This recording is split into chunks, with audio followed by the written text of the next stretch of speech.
Astu edasi 5. kongi suunas. Seal ootab sind teema, ülekuulamine ja vastupidamine. 5. kongi ukseava on eelmisest mööda koridori veidi üle 1,5 meetri kaugusel.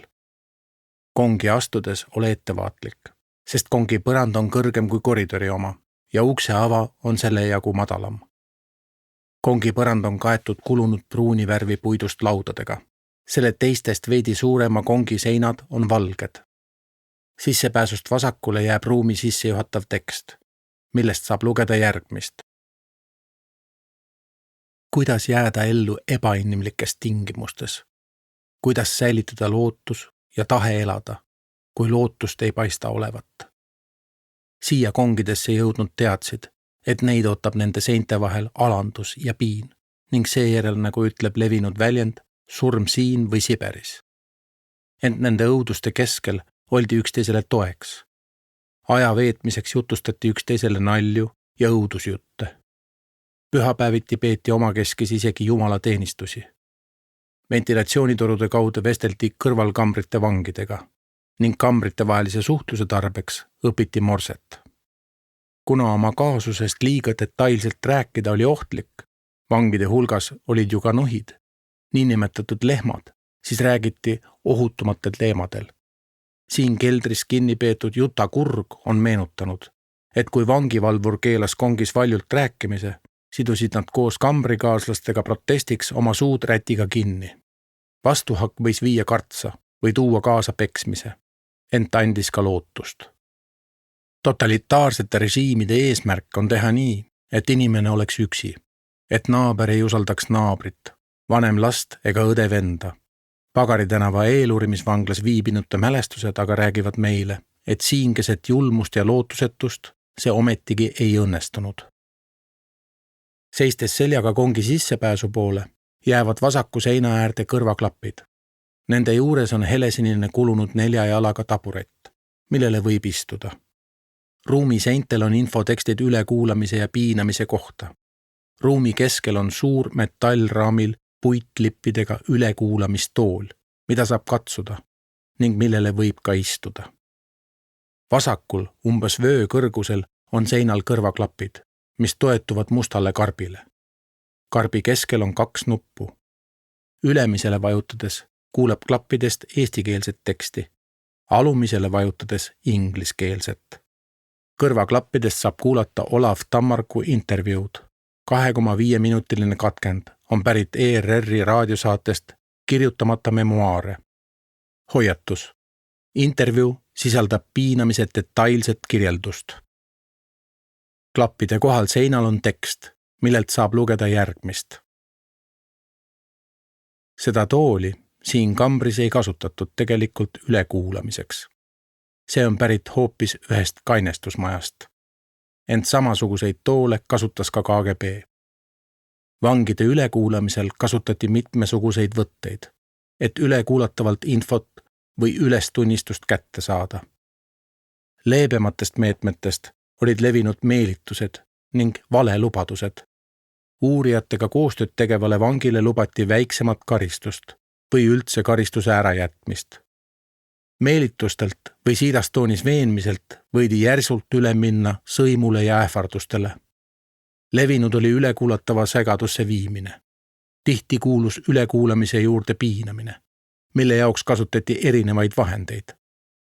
Vangidele ei antud süüa, neil ei lastud magada, lasti näkku valgust. Levinud oli ka jõhker peksmine ning muud viisid füüsilise valu tekitamiseks, mille jaoks kasutati nii nuiasid kui ka mitmesuguseid kätte juhtuvaid vahendeid, aga ka lihtsalt käsi ja jalgu. Mõnikord lasti vangil talle osaks saavat piina enne ise ette kujutada. Näiteks võidi kumminui ülekuulamisel nii muu seas lauale asetada. Mõnikord sellest ehk piisaski ja ülekuulatava psüühika tegi töö piinaja eest ära. Ruumi keskel olev tool on põranda külge kinnitatud. Esijalgade juures on põrandaga horisontaalne puitlaud, mille külge tool kinnitatud on. Tagumised jalad on põrandalaudade küljes kinni. Tooli kõrgus ja sügavus on umbes 60 sentimeetrit. Seljatoe kõrgus 125 sentimeetrit. Tool on värvitud elektrisiniseks. Värv on kulunud. Tooli raam on metalltorust. Põlvede ning käetugede alt on metalltoru kaarekujuliselt alla painutatud. Metalltorudele on kinnitatud horisontaalsed puitklipid, millest moodustub istumise alus ja pool seljatuge. Seljatoe ülemine osa on kaetud rohelise kunstnahaga. Käetoed ning tooli esimesed jalad on kaetud rennikujuliste metallplaatidega. Paremal seinal on infotahvel järgmise infoga. Kuidas käituda ülekuulamisel? Juhis teisitimõtlejatele. 1977. Samizdat. Ülekuulamine on ebameeldiv protseduur, mis võib igaüht tabada igal ajal ja igas kohas. Ei ole oluline, kas see meile meeldib või mitte. Te peate selleks valmis olema. Vastasel korral võite tahtmatult teha halba nii endale kui sõpradele. Ülekuulamisi on mitmesuguseid. Teid võivad üle kuulata uurijad, miilitsa ja prokuratuuritöötajad, aga ka ülemused, parteisekretärid, õppejõud, õpetajad ning lõpuks isegi täiesti tundmatud isikud. Teiega vesteldakse, teilt nõutakse aru. Te peate andma selgitusi. Sisuliselt on need kõik ülekuulamised. Kõigis olukordades olete teie see, kellelt oodatakse tunnistusi omaenda või teiste tegude kohta. Ning kõigis neis olukordades on ülekuulaja see, kellel neid tunnistusi vaja läheb. Teie või kellegi teise vastu. Temal on vaja teie tunnistusi. Teil on vaja ennast ja oma tuttavaid kaitsta. Pidage meeles, neid kahte asja ei saa ühendada. Mitte kunagi ei saa te mitte kedagi kaitsta sellega, et annate te kohta tunnistusi, olgu need tunnistused siis nii positiivsed kui tahes. Iga inimene, kes on pälvinud uurija tähelepanu, on uurija jaoks potentsiaalne kurjategija ja teid pole kutsutud seda veendumust kustutama. Sest ka teie ise olete tema huvi objekt ning järelikult kahtlane isik. Kõik kahtlased isikud aga valetavad, kui nad ei räägi seda, mida uurija neilt ootab. Vähe sellest, et ülekuulaja huvi äratanud inimese kiitmine on kasutu. See on ka ohtlik. Nii teile kui ka temale. Sest te kiidate ju kahtlast isikut. Olete ise samasugune. Teiselt poolt aga võidakse iga teie sõna ära kasutada mõnel teisel ülekuulamisel, mõnes teises seoses, kus ta omandab hoopis teise tähenduse.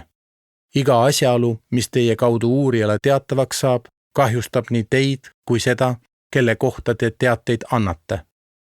On ainult üks väljapääs, mitte midagi rääkida, mitte midagi teada. Kahtlane olete nii kui nii. Ühtki teie sõna ei usuta, nii või teisiti.